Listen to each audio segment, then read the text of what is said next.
I left school, I couldn't decide whether to join the Navy, go into music, because I like playing the guitar, or get into art, because I was quite good at drawing.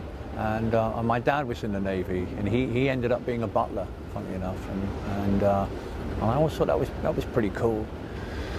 But eventually I chose art, and I went to Banbury. I did foundation art, and during that time I did pottery and sculpture, I did fine art, I did photography, I did printmaking, you know, fashion, all these different disciplines, and graphics, and I loved all of them, you know. And the end of year show, I couldn't decide what to specialize in. And anyway, I chose graphics for some reason, and it was at my graphic design course. I met this guy, John Gillard, and John Gillard taught people like John Hegarty and Michael Peters and all these very famous people. And John told me about advertising. I thought this was amazing, because in advertising I can do all this stuff. I can make films, I can do big posters, I can do art, I can do illustration, I can do photography, I can work with fashion designers, and what a wonderful job this is. I can do everything. And that's why I got into advertising, and I think it just suits me perfectly, because I can try all these different things. And I love photography. You know, I'm doing a series of pictures which I've been working on for many years, and hopefully one day someone will see them.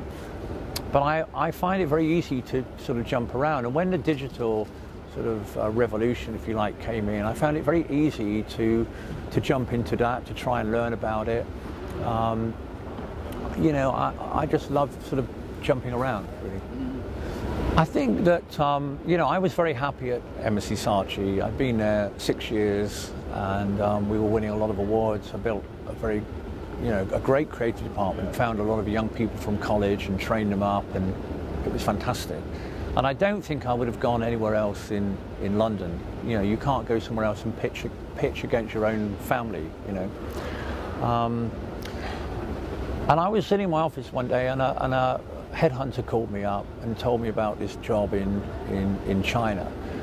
And it attracted me because I'd been to Shanghai a couple of years before on this creative social gig, and I loved the place. And I thought, well, that is so different. You know, everything about it is different. I'll be certainly out of my comfort zone. I'm always telling people to get out of their comfort zone. So I get out of my comfort zone.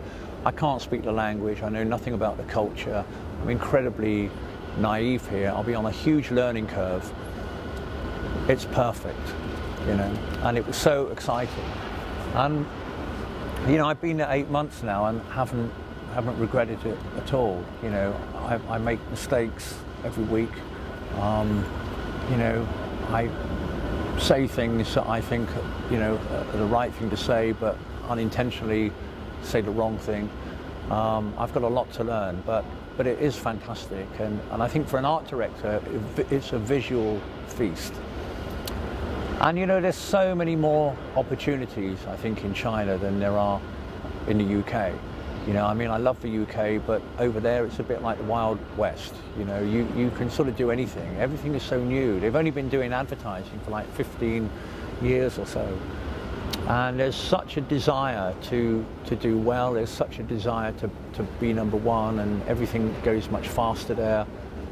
You never hear the words health and safety mentioned ever, like here it's 20 times a day. And there's just a desire to do well, you know. People are so driven. This is a lovely story. When I was last in London in October, when Steve Jobs died, on the front page of every national newspaper the next day was this little iconic tribute to Steve Jobs, which was the Apple logo, where the bite out of the apple it was taken. It was the profile of Steve Jobs. And I looked at it and I thought, that is an amazing piece of work. It's just, you know, beautiful, beautifully simple. Less is more. And underneath it just said, designed by a Hong Kong student. And I thought, I've got to find this guy. And it took quite a task to track him down. We called all these colleges, and eventually we got him. His name is Jonathan Mak, funnily enough, but M-A-K, not M-A-C.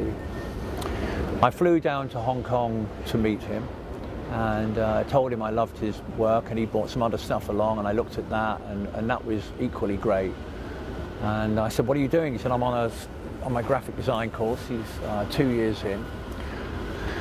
And I said, look, I'd love to work with you. I'd love to sort of try and help you, and you know, we should just keep in touch. And I said, if I get a brief for something, you know, I'd love to work with you on it. He said, yeah, sure. So a couple of months later, there was an opportunity.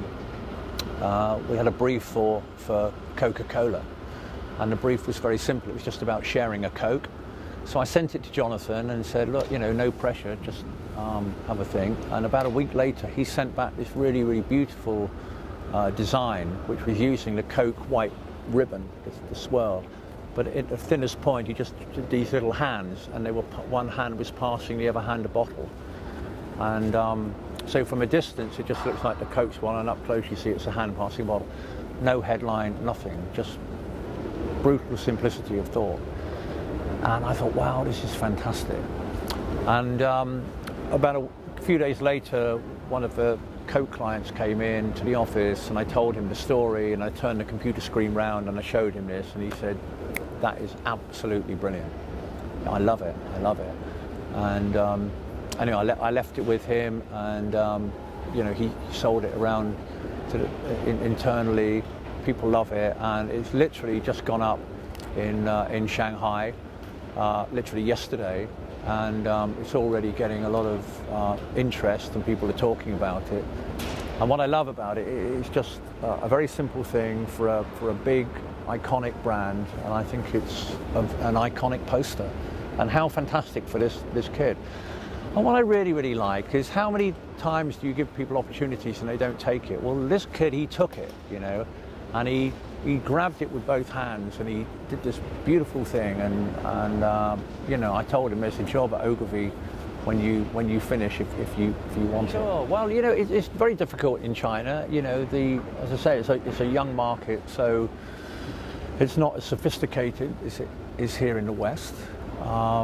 You know, a lot of the ads are, you know, are sort of quite rational, and you have to tell people, you know, what the product is and what it does. But I think there's a swing towards doing more emotional work, and you know, people who have been there a lot longer than me tell me that there's a real mood shift in the clients, that they are looking for more creative work. They're beginning to see what everyone else is doing and asking for it. And that's why I think stuff like D&AD is so important, and can, because, you know, you start seeing this stuff from all around the world, and I think clients and agencies, or especially clients, are getting more savvy and interested in what the rest of the world is doing. And I think it's up to us, especially in China, we have a duty to show our clients what everyone else is doing in the world, and educating them. There's a big educational you know, process to do that. So, you know, there's a lot of problems, but there's a lot of opportunities.